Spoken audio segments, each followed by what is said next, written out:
hello and welcome to our podcast. That name is plantcast.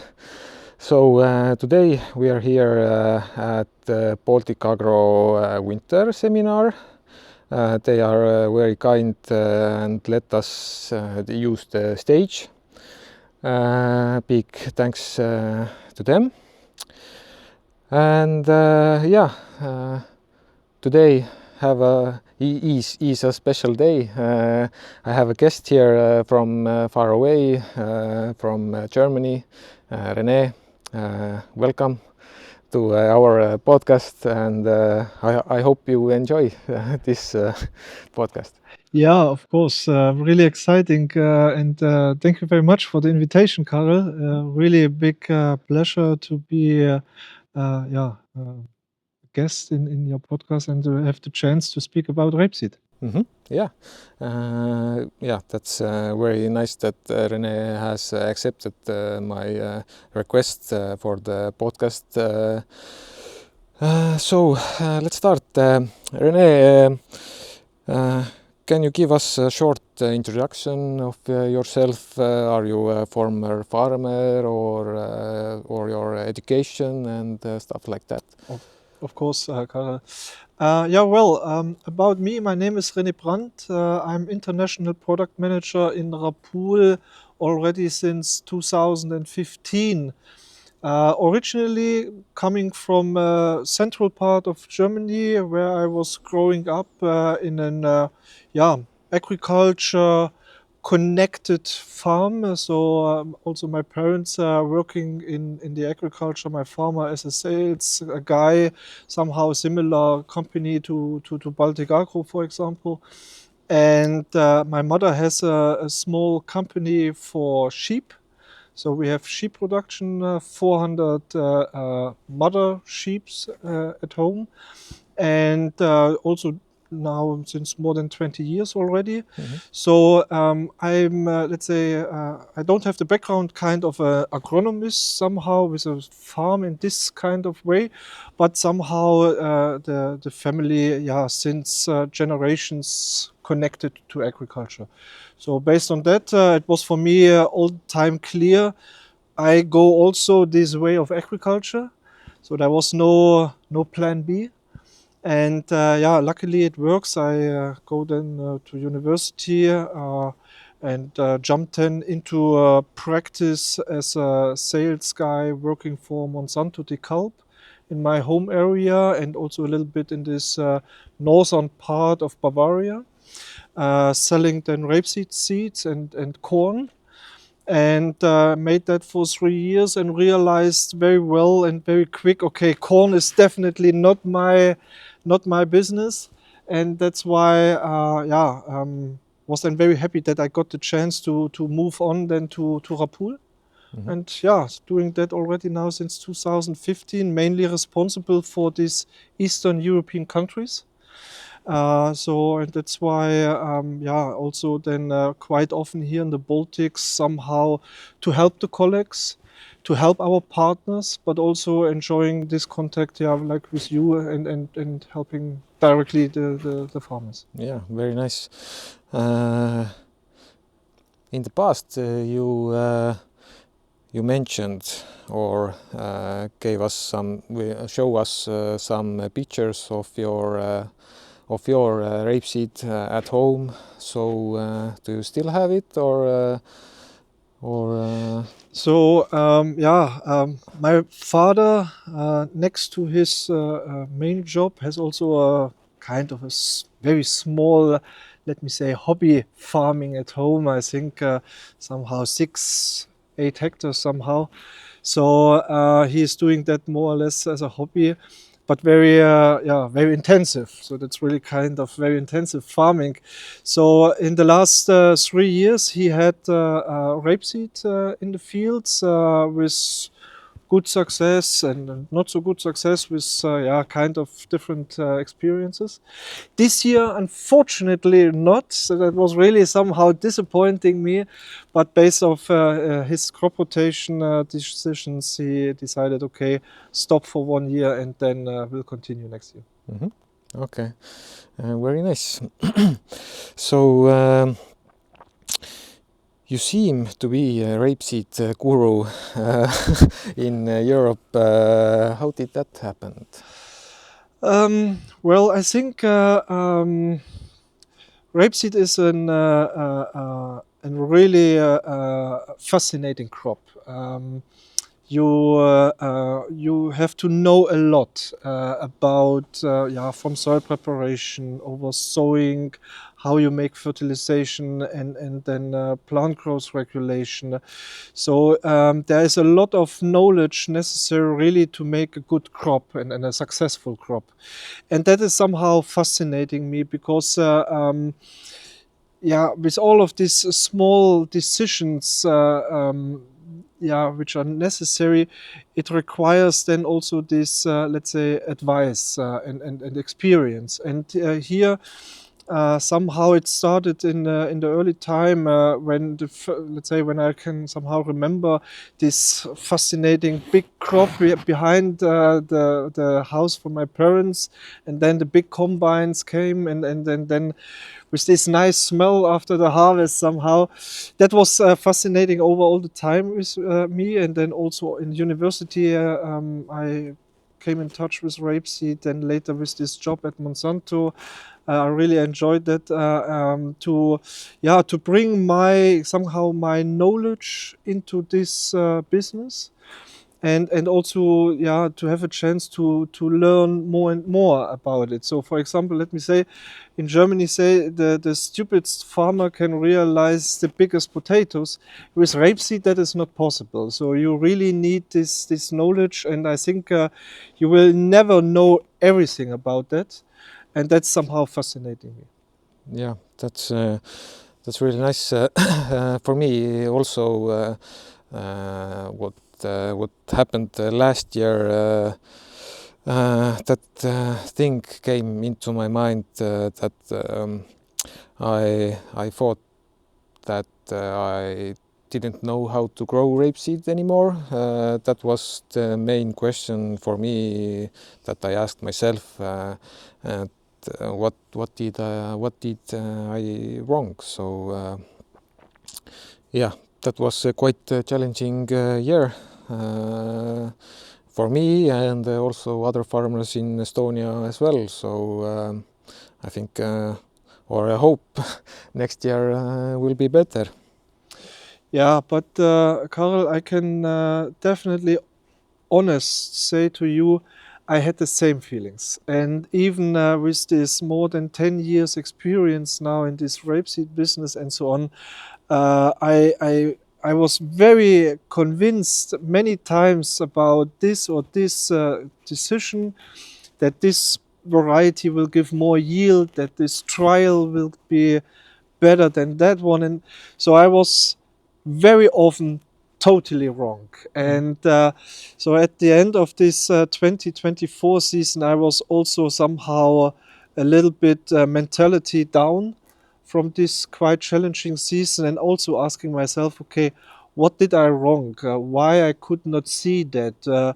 Why I made a wrong decision? Why I recommend a variety to our partner, and now this variety is giving low yield. So I also ask these questions to myself very often in this last season. But I had to realize, okay, we could not forecast that. That was not possible. This season show, I think, to all of us that we are still the whole time we are on a journey. We have to learn, and this journey will never end. And I think that was also somehow a part of this presentation today. This impact of temperature, the impact of this heavy precipitation in this autumn 23, these wet conditions, this cold spring, cold and dry here, this early flowering, and then this temperature dropping between day and night at this early stage of the flowering. Nobody could forecast how strong will be really this impact. That's why stop with that kind of thinking. I think we every one of us is getting up in the morning and try to do his best. And afterwards, the rest, Mother Nature is deciding. Yeah, that's so true. As you told in your presentation earlier today, you mentioned that 70% of the yield is developing in autumn. So yeah, that's. I think I didn't know that exactly. That was quite new for me or any other farmer in Estonia. They think in the spring there is you need to put enough nitrogen to the field and then you get yield, but that's not the case anymore. So yeah. Yeah, that's true, Karel. I think this point that was also somehow a little bit kind of a small game from my side here now with the audience to catch the attention a little bit directly at the beginning. Yeah, this 70-80%. It was first time when I got that figure. That was in the Monsanto time, when I had a chance to come in contact with this old breeder from Monsanto, a guy from France, and he told me that. So that somehow this figure is not new figure, is somehow hidden in the scientific books. Nobody's really speaking about it, and yeah, I think it is coming from that point that rapeseed already started in the autumn time with this development of these buds, and then which we later then need them for flowers and everything, and pot development. So rapeseed is starting already quite early in autumn time to develop this yield, which is somehow not really different also from, for example, winter wheat, for example. Also here we have this kind of early development, maybe not with such a big impact like for the rapeseed. So, and that's why it's very important to pay more attention to the rapeseed development in the autumn time, and to, let's say, to keep the rapeseed in a kind of that it is not overgrowing. That's very important. When we then have this now based on these higher temperatures, nice late summer. Last August here in Estonia was very warm. I have heard from a farmer that also the September was very, very warm here. Yeah. So then, of course, together with a little bit moisture, then rapeseed is growing like hell. So that's very important that we be a little bit more careful with our, let's say, decisions regarding sowing and how we manage then this crop establishment, that we are, let's say, not overpassing then our goals in autumn time. So that's very important. Yeah, because for me the sowing date or sowing time is quite challenging to do because I have so many hectares to do in the autumn time. So I need to start a little bit earlier, and then is like the optimal time, and then is the late time. So yeah, this year the late time sowing is much better.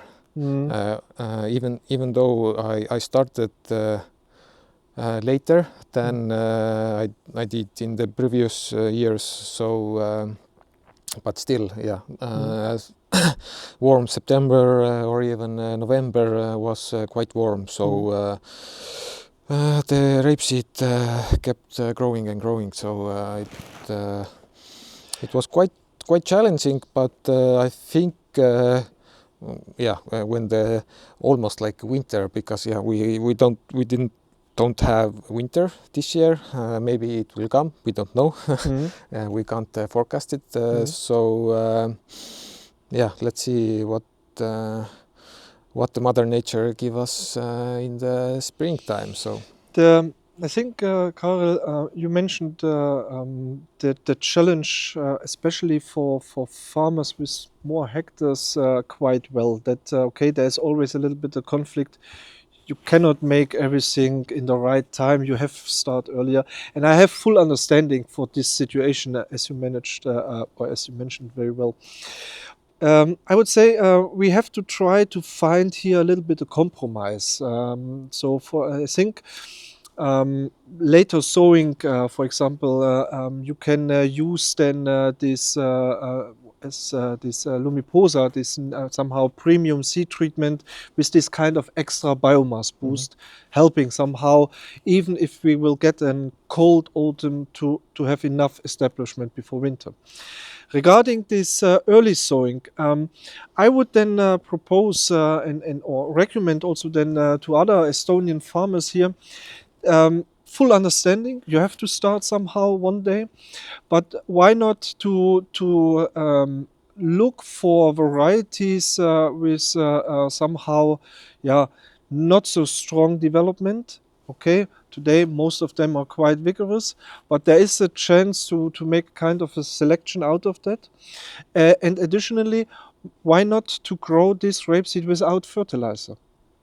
So because of this fertilizer, everyone knows that it is pushing the rapeseed. We see a boost, and we, let's say, we make our own headache. So we give by ourselves just additional pressure for what? So skip that, let the rapeseed run itself. And additionally, we have these observations that this early sowing, the nitrogen on top, maybe then such a wet year like 23, 24, you have automatically a very high risk for, hopefully not clubroot, but also on the other side, maybe then with verticillium. And the results from the last 2 years, 23 and 24, showed very well. This nitrogen with this early sowing is just a yield drop. So I know that fertilizer companies probably have another opinion, but from our experiences, and we got them in several locations of Europe under different conditions, always somehow the same story, that this extra nitrogen for this early sowing is somehow waste of money. Yeah. If someone in Estonia listening, like we speak here like late sowing. Yeah, this year my latest date was 26th of August. Now when I'm trying by that field, then I'm looking like that's not good. This is not right. This is not look like appetizing or something like that. When I look like the earlier days when I sowed the rapeseed, like there are like more leaves and bigger and stuff like that. But yeah, the last day when I sowed the oilseed rape or the last field. This was the variety was Texas, which is also Baltic Agro's to be sold, and yeah, it was. I don't think it was treated with Lumiposa. I don't know that exactly, but yeah, still, if I'm looking at the plants, there are like small and like tiny and. Yep. It's like hard to accept that. I can imagine how you are feeling, because yeah, I say it now already several times. I'm coming also from this Monsanto school, big biomass varieties and really big developed, and so I also like that. I think everyone likes that when there's really a nice big biomass outside on the field. But the problem is, if that is not really helping you, then it's waste of efforts. Yeah. So yeah, 26th of August is definitely borderline for Estonia. No doubt at all about that. And the intention of my speech about this late sowing was not that you now go for 26th of August. Or 1st September. Yeah, but just let's say late sowing, for example, in Hungary was mid of October. Just to keep an idea Yeah. how different is late sowing in Europe. Coming back here, late sowing in Estonia. I think the point is that when we, and I hope that now more and more farmers think about late sowing, it is, I think there is a time necessary for us to get used to ugly rapeseed. That we really accept ugly looking rapeseed in autumn time as the new somehow future for a more successful rapeseed production. I would like to tell you a small story from inside of our pool. We had in October a big meeting with all different countries, and colleagues showed me so fantastic, nice rapeseed with 10 leaves and really promising and really powerful and strong. Um, but the problem was that was beginning of October. So I want to say that also experienced people, they are now struggling to accept that this big biomass production in autumn time is waste of money and time. So we have to adapt a little bit our understanding of rapeseed. And another point regarding this, how ugly rapeseed is looking then for late sowing. In the north of Germany, on our breeding station, we have this luxurious situation that we can even make ultra late sowing in the trials. So it's for our knowledge and maybe then later to show it to customers. That is definitely out of everything for here for Estonia. But it is every year, really, it's a funny story. It's every year the same that the colleagues from the field ask in Christmas if they can plow the field because it is so ugly looking, and then finally in summertime giving the same yield than the normal sown rapeseed. It's every year the same. Yeah, that's really really crazy to think about that. Yeah, it's quite hard to accept that ugly rapeseed is the better or profitable way to go. So yeah, but Rene, let's talk about different varieties. How are the winter hardiness? Is it still a topic or not anymore? What do you think?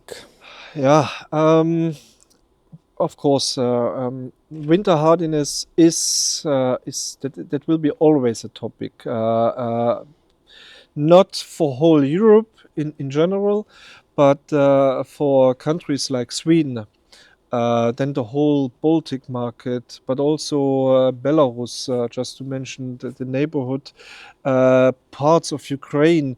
You can always find farmers which asking for that topic at the first question. Um, Unfortunately, there's a problem for us as a breeder, and that's here for all of the breeders. It's very difficult to make a good selection for winter hardiness when you don't have winter on your breeding station. So that's very difficult. So the only chance what we see at the moment right now is that you go to Sweden and look then here in mid of Sweden that you go for some areas and make testing over there. And there's of course also these official tests from Sweden itself, which help the breeders to get a kind of experience. But on the other side, it's also quite expensive, this testing, and also not giving you every year the figures which you want to have. So what we now do in our breeding station is now to make very early sowing, really to, let's say, to provocate the mistake. And then later, shortly before Christmas, to see the stem elongation of the varieties. And we make big tests for that. with mother lines, father lines, hybrids, spring rapeseed, with every kind of material what we have. And then to see then the difference from maybe just 2 centimeters, or some like spring rapeseed is then growing 10 centimeters already. So to have a really big variation. And then our understanding at the moment is a little bit, okay, when this genetic showed, because of early sowing, such strong stem elongation, we can see that as a tendency then for very bad winter hardiness. So that is a little bit a way now to find answers on these questions now for these markets. Coming back to your question then regarding the varieties, yes, we still discuss that in these countries, and the point is, of course, that we had in the past these very powerful varieties, like for example, there was then this Rohan, then came Mercedes, Atora, Cougar. They were really strong in this overwintering. Now today, with this turnip yellow virus genetic insight, they are more vigorous. They show a higher tendency for stem elongation if you don't grow them right with growth regulation and everything. So the risk for winter killing is higher than somehow 5-10 years ago. So we have to be a little bit more careful. That's why also this big wish from my side to speak about sowing date, to speak about growth regulation, because just to trust now this new genetic, that is probably too risky. Mm-hmm. Yeah. So yeah, this year in Estonia, yeah, we don't need that that winter hardiness, but yeah, last year it was quite or big topic in Estonia that most rapeseed fields were destroyed by the winter or the cold because yeah, there was like -27 with the wind. That is crazy. It's like almost like Siberia. So yeah, that's this last winter here for main parts of Estonia, and then also there was parts of Latvia. Of course, that was really extreme winter, as you mentioned, with this even more than -25. So that is then, yeah, that is too much even for the best winter hardy varieties and with the best protection. But anyhow, we, we should try somehow to for the future to do our best to, let's say, to make these smart decisions in autumn time to prepare the plant as best as possible, and use here our budget in the best way. Personally, I'm not really convinced about this way to offering now additional insurance for overwintering and so on. That's just extra money which we have to put somehow on the table. So I'm not really a friend of that. I'm more the guy to say, okay, let's make the right decisions to prepare everything right, and the rest Mother Nature will decide. yes, yeah, yeah. Last year we needed the winter hardiness. This year we need rapeseed that can grow underwater. So mostly Cougar, cougar. Cougar. Cougar, the Okay. old cougar was something which we observed, I think, 2017, when this was this wet year. This variety somehow survived a week or 10 days longer than the rest. So, yeah, but of course, now rapeseed, let's say, growing like rice in water. I'm not sure what my breeding colleagues will tell about this breeding goal. Yes, that is the joke, but Yeah. yeah, this year, yeah, we don't have any winter, as I told, and the water damage is like in the northern part of Estonia, in the south part where we are where I am and where we are at the moment, here is not that kind of problem. The soil is wet, and which is good for clubroot, but the temperatures are low. That I think that's not the case at the moment, or clubroot. Probably the next strong story here in Estonia next to this topic of sowing dates and so on. Clubroot is, I think, regarding clubroot, everything already happened. So the conditions right now are not really important for the clubroot development. So clubroot is starting then really in August. When you had this, let's say, high temperatures, when you make your soil preparation, when you make then sowing, and when you have then later on this moisture in the field, maybe continuously rainfall, high temperatures, like we already mentioned, then you have the right conditions for clubroot. And then when you unfortunately, for example, get maybe let's say infected soil, maybe by a contractor doing the sowing for you, you get then infected soil on your field, then you are really in the troubles. And we have seen that also here in one example last year, that a nice field later on was then shown then this clubroot substance.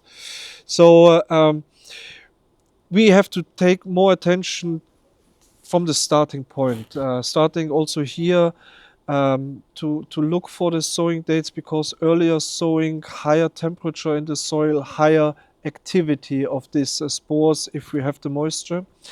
And that's one point. The other point, we should look about this pH level. Maybe it would be good to make some kinds of liming before the sowing. And later on, with the right genetics. So at the moment, that's not important. The infection already happened some months ago. Yeah, in autumn. Estonian farmers are losing hope in rapeseed. Is it possible to get back on track and get decent yields, and how? I'm convinced that it is possible also for the Estonian farmers to come back in the game and to get higher yield. We already discussed that this last year was not only for Estonia, also for other countries, a big disaster. And so I have no doubts about that Estonian farmers can make the turnaround. The point is what they need. And I have the feeling here from today also, but also from my visits in autumn time, that they have a very big demand for content, for quality content. They would like to learn more. They are somehow appreciating when people come and try to help them to develop the things. So I think the most important point the Estonian farmers already have, they look for alternatives. They would like to learn. So that's the first important point.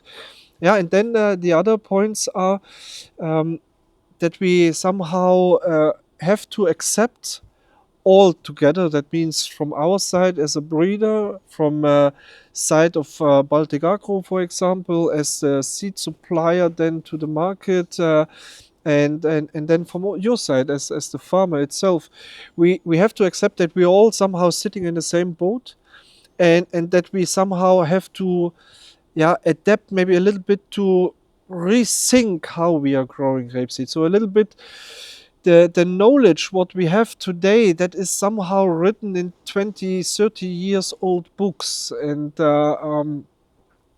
that's somehow a little bit the problem, that we need new knowledge. For example, that's why I'm so happy that we have now these trials in Kuusiku for seed density, fertilization, sowing dates, and varieties to get this regional new knowledge. So back to your question, I think when we accept that and go together this way and test maybe this new genetic, maybe then with this new advice regarding sowing dates, when we maybe try also a little bit regarding plant growth regulation, like from these trials which I have shown today from Sweden, that could be a first step to have a better established rapeseed. Also, then, why not to test half of the field maybe without this fertilization in autumn time and get own farm experience regarding this topic? Because I think the future for rapeseed is not, let's say, that we will come back to 4 tons. I think the future will be to realize 3 tons with the lowest possible investment, to have the profit more on this way instead of getting high yields. And I think when we now go all this way together here in Estonia, then I'm convinced that we will also come back here to 3 tons. Yeah, this is also for me as a farmer to accept that I make low costs of inputs and then get a little bit lower yield, but then the result is much better when I put so much input in there, and then hopefully I get better yield, and this is like hard to accept that also. Yeah, but if I tell to like an older farmer that you need to do that later sowing or no nitrogen in the autumn time, then they think that I'm crazy, that it can't happen that way. It doesn't even impossible. Yeah, it's full understanding, and it's also, let's say, inside of Rapul that we have sometimes this question that older colleagues somehow or which are a little bit away from such new things, they just shaking the head and say, "Come on, guy, that's not the right way." But time is flying, things changing outside in the field, and we are now a little bit in this competition. Who is faster, breeding or climate change by Mother Nature? So I think it will take time for doubt, and I think you will have further such discussions. What are you doing here about this, and that will not work. But if we go this way, and if we are able to get more of these trial results here in Estonia, farm experiences, more, let's say, honest, transparent feedbacks also maybe from your other farmers here in Estonia. And when we then put that together on the table, then I'm convinced we can find then step by step the right strategy for rapeseed here in future. Yeah, because here in Estonia we have like the topic here that what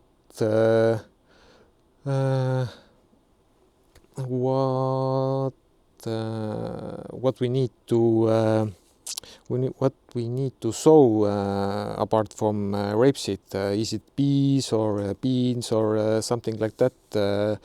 But I think you don't, or you don't have to put peas or beans like in the field, like how to say, apart from rapeseed, that you can sow rapeseed. So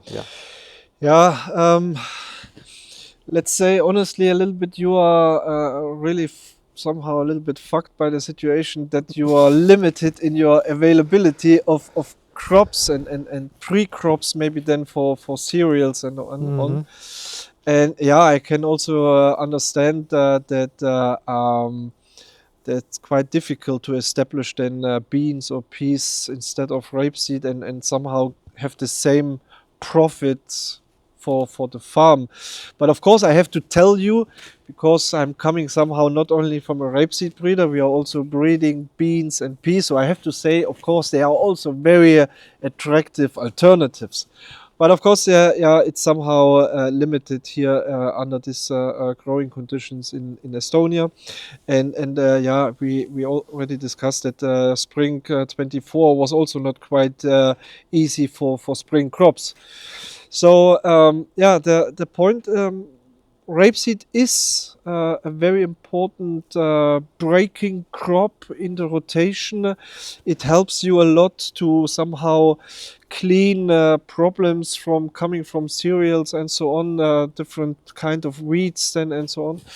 So that's yeah. Let's say on one side we're struggling with the yield, on the other side we don't really have an alternative. That's why we should use now that moment and stop these marketing stories and be honest to the situation and try together to make the turnaround. Yes.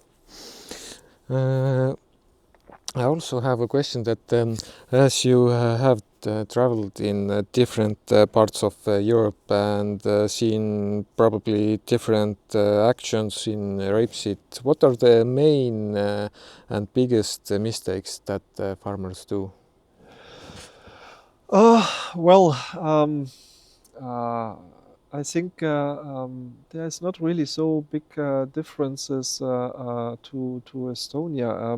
When I look, for example, to UK, they have somehow similar story. Also, they had this year the lowest rapeseed harvest since I think 40 years.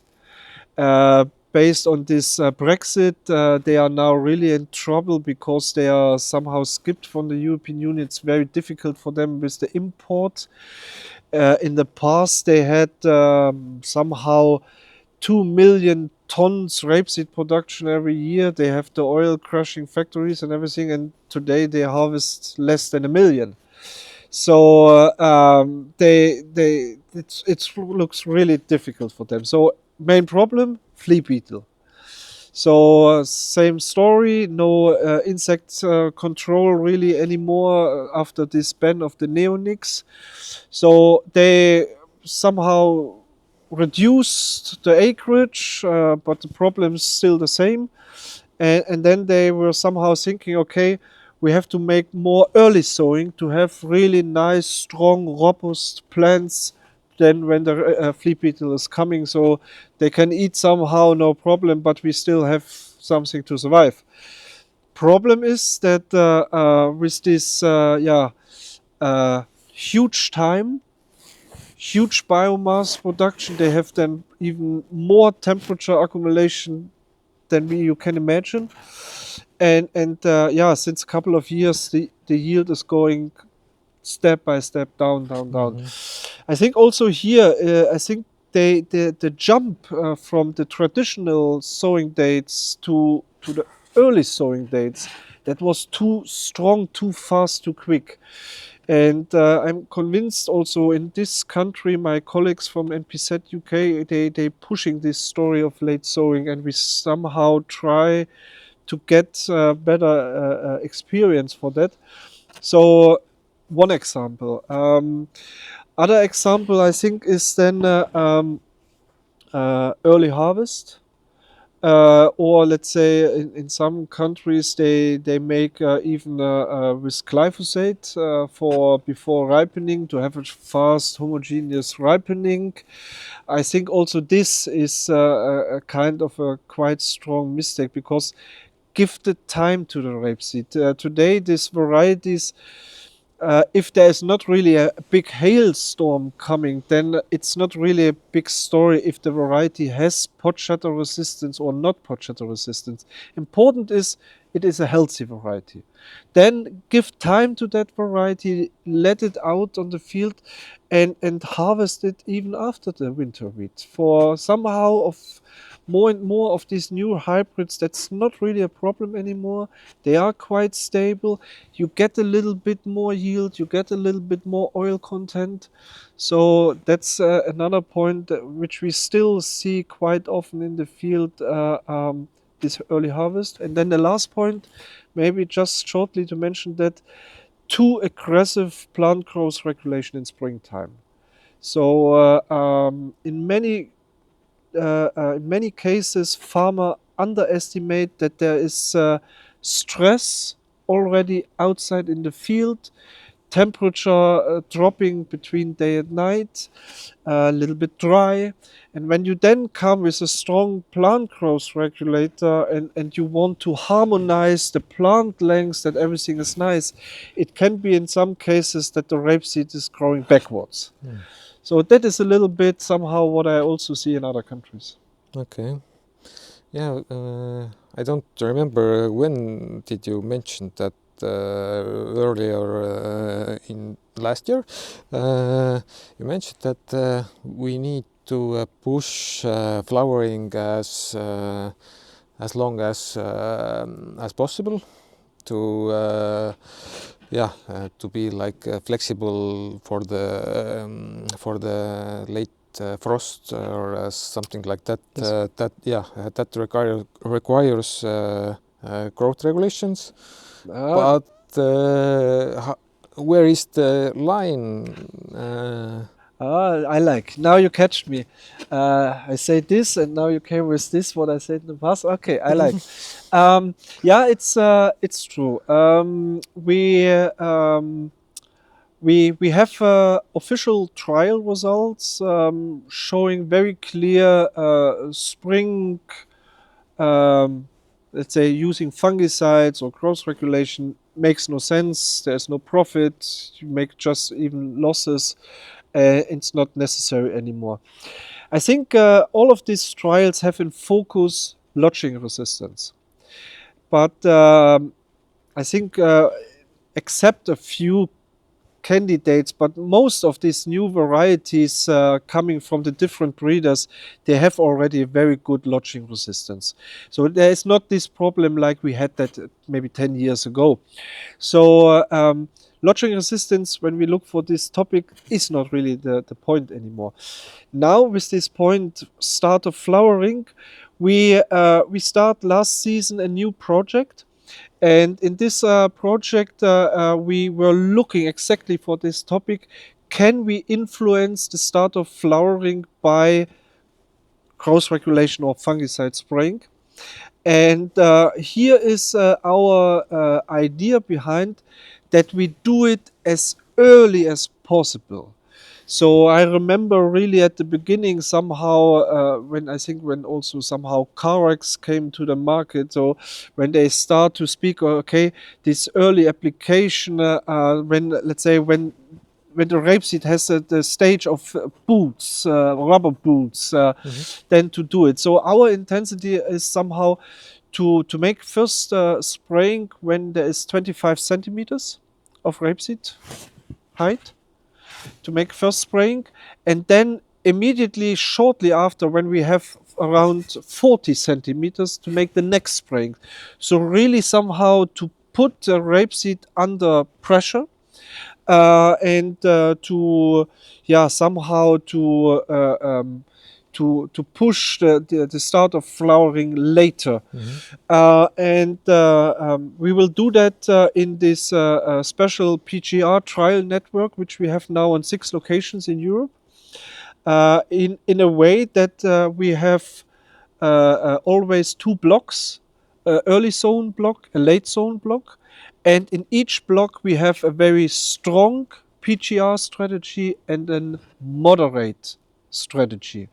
So we will have then hopefully in summertime the experience, okay, is the aggressive one an option or not? how is it with the moderate way? So hopefully that we will get this new knowledge. But what I can tell you is we don't use aggressive PGRs in this early stage. We go for stronger fungicides. Yeah, like Folicur or Orius or something like that. Tilmore, for Tilmar. example. Okay. Yeah. Okay, that's nice to know. Among Estonian farmers, we have a saying that we are not able to have even conditions with Germany or another European countries. Mhm. We are further away, more like transportation costs and the input costs are much higher, and the yield is lower. Mhm. How do you see that in your mind? Is it a problem, or we are just overthinking here, and we are thinking that everywhere else is better than here? Um, um, I think you don't overthink it. The situation for you is definitely not the easiest one. It's one time regarding climate we already discussed quite a lot, but also regarding this kind of logistics, input costs, and price. Somehow, yeah, I can somehow understand this kind of thinking. So. In consequence, yeah, you can stop being a farmer, but that's not the option. I think all of you like what you are doing, so that's not the option. So the other way would be just you have to be more smart than the rest of Europe. Yeah, Um, we need to adapt the situation, and yeah, so that's it is why what it is. exactly. But let's say when we now get more this regional experience, then let's say you have then hopefully at the end of the day more knowledge and more tools in your pocket to have a better rapeseed. And maybe there is also then this way, as you mentioned, that maybe a little bit more, let's say, low intensity rapeseed. Maybe we have really to think, is this application necessary? Does it make sense for the next 100 kilogram yield? Or can I also skip that, maybe get just 20 kilograms more yield, but get more profit because I saved the costs for that application? So this, I think, for the next somehow 4 or 5 years, I see here a very interesting period in front of us with a lot of new impulses, new insights, new knowledge. So I think rapeseed in probably 2030 will be totally different from 2025. Yeah, totally agree with you. But we haven't speak about one topic, which is like the sowing intensity. Mm. Uh, I think you know your recommendation from Rapool or something like that. It's like 50 plants per square meter, but as you know, I mostly sowed with 33, yeah, 33 plants per square meter. What do you think about that? That you are losing money and I am hopefully winning. This story is now very, very big in Germany. So this kind of market size, seed market size is going more and more down because we have now a big development, yeah, for these machineries. Wide road distance is now getting more and more popular. It makes sense for bigger farmers to have one machine where I can use for many other crops as well. So additionally, we have a push that we have now more and more bigger contractors, which then make the sowing for the farmers. And also they use then more these big machines to be more efficient and faster in the job. So this single corn seeding, wide row distance, and so on. That's big topics in Germany and really somehow pushing down the size of the market. So it's not only here. I think at the end of the day, it's not really important that do you use now 50 or do you use with wide row and use 30 seeds or whatever. I think important is that you establish a successful system on your farm.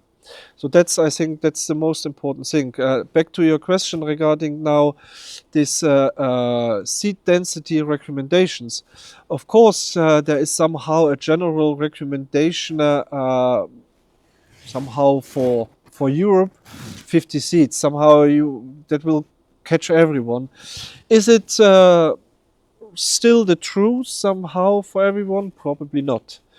I think here rapeseed varieties getting more and more rigorous. They can also somehow cover a wider space in this right row distance. Some of the varieties are even able to realize maybe one more side branch than other ones, which will also help somehow to cover this wide row system. So I think we have to somehow go a little bit away from this 50 seeds per square meter and come to the reality. And that reality is, wide row system, single corn, and so on. So, in let's say in your way, then to go with such 33 centimeters. Today, I spoke with someone. He used, I think it was 45 centimeters. So then we definitely have to speak about, maybe under difficult conditions 40. Probably we have to speak about 35 seeds. This guy used 30 seeds, and maybe we have to speak about 25 seeds. We already do internally trials for that topic to have also something that we can show to our customers. We do internally trials with 28, 56, and 84 centimeters because we have an English system in these small plots. And we also tested with then 50, 35, and 20 seeds. The point is somehow 20 seeds is then really somehow borderline. That is then really where you can see then, okay, in some cases for some of the varieties, they really drop down too much. But with these 35 seeds, maybe then with these 56 centimeters, why not? Why not? Yeah, because here we need to understand that we have mostly we have a winter and some plants were killed in the winter. So yeah, if we for example if we sow 35 seeds per square meter, then yeah, some will die, and yeah, still we have 25 or 30 plants per square meter, which is I think it's okay for the mostly the yield. And you told earlier today in the seminar that when the plants are in like tents, then when the leaves are covering another one, so the plant gets an impulse to like start growing, and this like stem elongation. So yeah, we should never forget that rapeseed is a very, very young crop. We're doing now kind of professional breeding 50 years. That is something totally different if we compare that, for example, with winter wheat or maize somehow, which we have a breeding story of up to 10,000 years. So some experts even say that this rapeseed is a kind of a very modern industrial wheats. somehow, because it is growing somehow on the street. It is somehow growing everywhere, not on the field, but it is somehow very robust material. And I think this wide row distance with a little bit lower seed density is creating very strong single plants.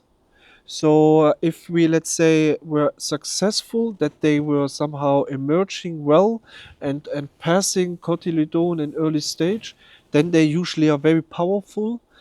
And yeah, when we then go a little bit lower in the density, then we don't risk this kind of shadow, what you already said, and then it will be also easier regarding the growth regulation.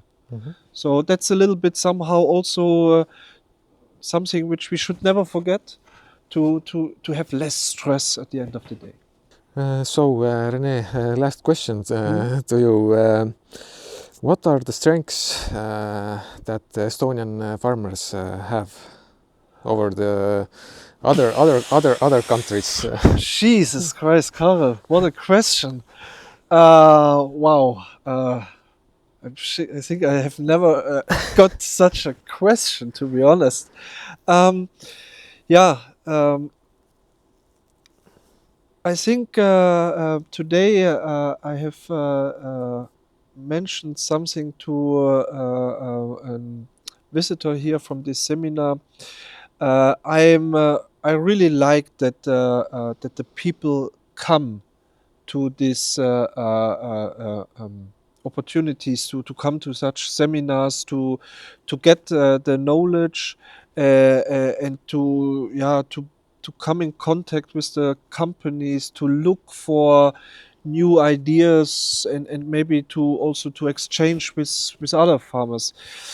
In in many cases all over Europe, it's quite often the story that we do such events, but the people are too lazy and not coming. So what I somehow feel over the last 1 year, when I was coming more often here to Estonia, that the people are somehow very open. They want to learn. They are very thankful to, let's say, when you are coming and try to help them. And they looking forward. So they are not, let's say, not so pessimistic. They are somehow a little bit more open, and yeah, more looking forward into the future, and thinking positive. That is somehow how I learned Estonian farmers. And I think that is a base what they should never forget. And then um, try it. Try it, and speak about it. That's, I think, what could be strengths in comparison to other countries. And I think maybe one more point: you you know Mother Nature quite well. I think Mother Nature, climate conditions here in Estonia are very tough. So you have to be somehow robust to survive here. And I think you should never forget about that. And I think you will, when you remind on this, that you are somehow robust from the beginning, from your location, from your area here, then you will also pass this challenging situation right now, and then there will be a better future. Uh, that that was quite a good answer. So thank you. Yeah, yeah. As you seen today, the stage or what stage? Yeah, there was so much people here, and tomorrow also I think there is a lot of people. So I think you enjoy it. Yeah, it was a really big pleasure to be here on the stage. Very nice equipment, very nice atmosphere here on that stage. So it was really a pleasure to speak. And interesting is this room here because it's, I don't know, 200 people can sit here somehow, but you have a feeling that you are just speak in front of 40 or 50. So it's very nice atmosphere. So it's not so feeling this big pressure. And yeah, it was nice to speak about rapeseed. Yeah, it's quite a big building. It's like Estonian National Museum, one room here. So yeah, what can I say to end this podcast? You can listen this podcast in YouTube, in Spotify, and in Apple Podcasts. I don't know why I don't speak this at the end. I have always a problem that I say that kind of things in the in the end, but that's okay. Everyone make mistakes. So yeah, Rene, thank you for coming here and accept my request for this podcast, and thank Baltic Agro for letting to do this podcast here on the stage. Yeah. Also from my side, Karel, thanks a lot for this invitation, for the chance to speak here about rapeseed, and yeah, that you now transfer somehow this message to other farmers here in Estonia. It's really a big wish from my side that speak more about that with the other ones, that we somehow can motivate also more and more farmers to adapt a little bit to the rapeseed production, to make the next steps. And yeah, I'm really looking forward to see you soon then outside here in the fields, and to see more rapeseed together with you. Hopefully we have a chance maybe to make a small field day on this trial location in Kuusiku for interested farmers to check out our trials. So I think there is a very interesting spring in front of us, and yeah, really looking forward to that. Thanks a lot Yeah. again for the chance here. Yeah, thanks you.